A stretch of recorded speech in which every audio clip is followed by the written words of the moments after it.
16号是黄埔军校建校100周年纪念日，两岸都举办纪念活动。大陆方面广泛邀请黄埔校友、后代及两岸各界人士共同纪念黄埔精神，呼吁实现民族复兴。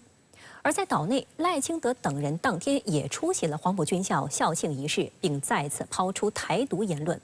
黄埔100年饱含珍贵的民族记忆，绝不该沦为赖清德之流的台独自白秀场。6月16号是黄埔军校建校100年纪念日。据台媒报道，在高雄凤山的陆军官校举行纪念活动，赖清德、台防务部门负责人顾立雄、外事部门负责人吴钊燮出席。赖清德在讲话中再次延续就职演说的台独自白，以中国指称大陆，宣称最大的挑战是面对中国强势崛起，还鼓吹所谓捍卫主权。岛内媒体还注意到，赖清德说更不能够接受首战及中战的投降主义。马英九基金会执行长萧旭岑立即回应称，这显示赖清德倾向寻求战争，但岛内民众需要的是避免战争的领导人，而不是引战的领导人。深圳卫视注意到，首战及中战的说法由马英九在2020年提出。他引述当时的蔡政府发布的防务政策研究报告指出，两岸军事实力悬殊，一旦解放军开始军事行动，就在很短时间内打完，让台湾没机会等美军来支援。萧旭岑反问，赖清德批首战及中战是所谓投降主义，那么是否可以理解为赖清德批蔡英文时期研究的就是这个投降主义？实际上，由于赖清德的台独立场，黄埔军校的校友普遍反对他以及同样立场的台防卫部门负责人顾立雄参加100年校庆。一些校友、台军退役将领甚至提前表示，如果赖清德参加，他们就拒绝出席。我不会去，因为我们现在司令台上如果是赖清德的话，我凭良心讲，我举不起这个手。我想，跟我想法的人会很多。赖清德、顾立雄等。他们都不应该去，为什么？100年前成立黄埔军校，黄埔军校在哪里？在广州啊。那为什么要成立黄埔军校？因为要2次革命。为什么要2次革命？因为要北伐。为什么要北伐？因为要统一。然后我们的任务是要统一中国，而不是要中国分裂。我们要让外国人不要再欺负我们中国人。对，我们中华民族，我们要复兴。所以。大家都知道这是我们的使命，我们的任务。台湾联合报评论指出，赖清德当天的讲话向台军退役将领等黄埔校友进行了某种妥协，接受陆军官校来自大陆的100年历史，但演说时仍借着断代叙述，切割台湾与大陆的历史渊源，让已经紧张的两岸关系更添变量。黄埔军校是享誉海内外华人世界的名校，两岸共同庆祝原本应是民族盛事，但有多位台退役将领透露，民进党当局曾多番阻挠原本将赴大陆参加黄埔100年纪念活动的人员。台空军退役中将傅卫孤对媒体透露，自己有帮一位朋友安排，希望能参加大陆举办的黄埔军校100年纪念活动，但是民进党当局用政治在干扰。他表示，本来有一个小团要去，有一位团员被抓去问话，而且很明确告诉他，这段时间你不要去大陆，你去了回来可能会很难看，把人家吓得不敢去。台湾中时新闻网对此鸣不平，刊文指出，不管有多少退役将领校友前去广州参加100年庆祝，都是人情之常，民进党当局不应无理阻挠。台湾孙文学校总校长张亚中接受记者采访表示，之所以民进党当局如此想方设法阻挠黄埔老将前往大陆参与纪念活动，归根究底就是台独立场作祟。但是黄埔军校承载着国家的统一与民族的复兴的重要使命，始终无法被抹去。那我相信这些黄埔老将他的心里面，当然知道黄埔军校是他们精神上的一个家园，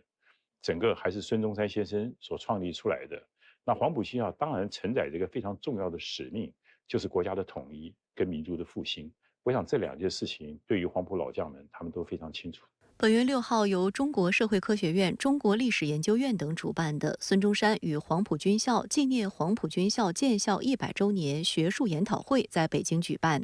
研讨会活动前期还安排与会人士到广州参观黄埔军校旧址、中山纪念堂、瞻仰黄花岗72烈士墓等，内容相当丰富。此外，在广州、四川等地都纷纷展开学术研讨、主题展览等，邀请了与黄埔军校关系密切的两岸各界人士参与。孙文学校总校长张亚中也认为，大陆庆祝黄埔100年的活动丰富热烈，相比之下，对于这一重要日子，台湾方面的纪念活动远远不够。孙中山当时要创立黄埔军校的最重要目的，就是希望中国能够统一，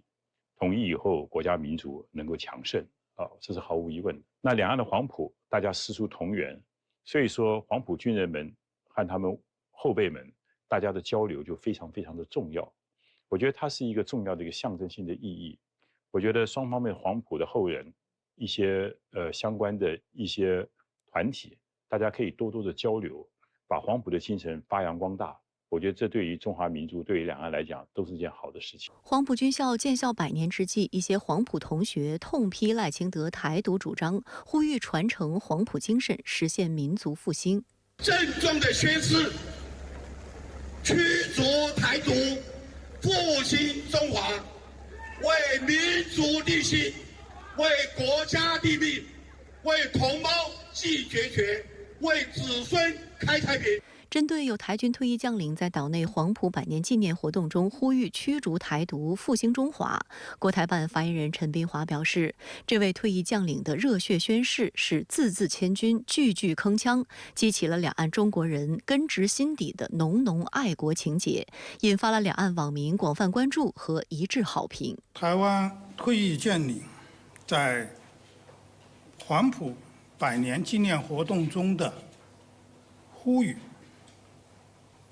充分体现了岛内黄埔人对爱国革命的黄埔精神的传承坚守，对祖国统一振兴中华的执着追求。这再次表明，无论民进党如何煞费苦心的去中国化，都割裂不了两岸同胞的中国心，削弱不了两岸同胞的中国情，更阻挡不了中华民族伟大复兴的中国梦。1924年6月16号，在中国共产党和苏联的帮助下，广东国民政府在位于距离广州市中心约20公里的黄埔区长洲岛正式成立国民党陆军军官学校，统称黄埔军校。黄埔军校作为第一次国共合作的重要成果，连接着两岸精神的传承，两岸都有足够的黄埔人，黄埔精神是致力于中国统一。然而，台当局以陆军官校在台70多年的历史稀释了其早期革命性，再加上为了笼络军方以达到以武拒统的目的，对黄埔100年和黄埔精神的纪念活动早已经是三江五湖汇入海，一锅大杂烩了。黄埔军校在这100年当中，的确为两岸、为整个中华民族做出了巨大的一个贡献。那我也知道大陆有非常多的一些庆祝方面的一些活动，我觉得这是件好事情。那在台湾呢，感觉很遗憾，对于黄埔100年的热情，其实已经逐渐在消失当中，这是一件非常遗憾的一件事情。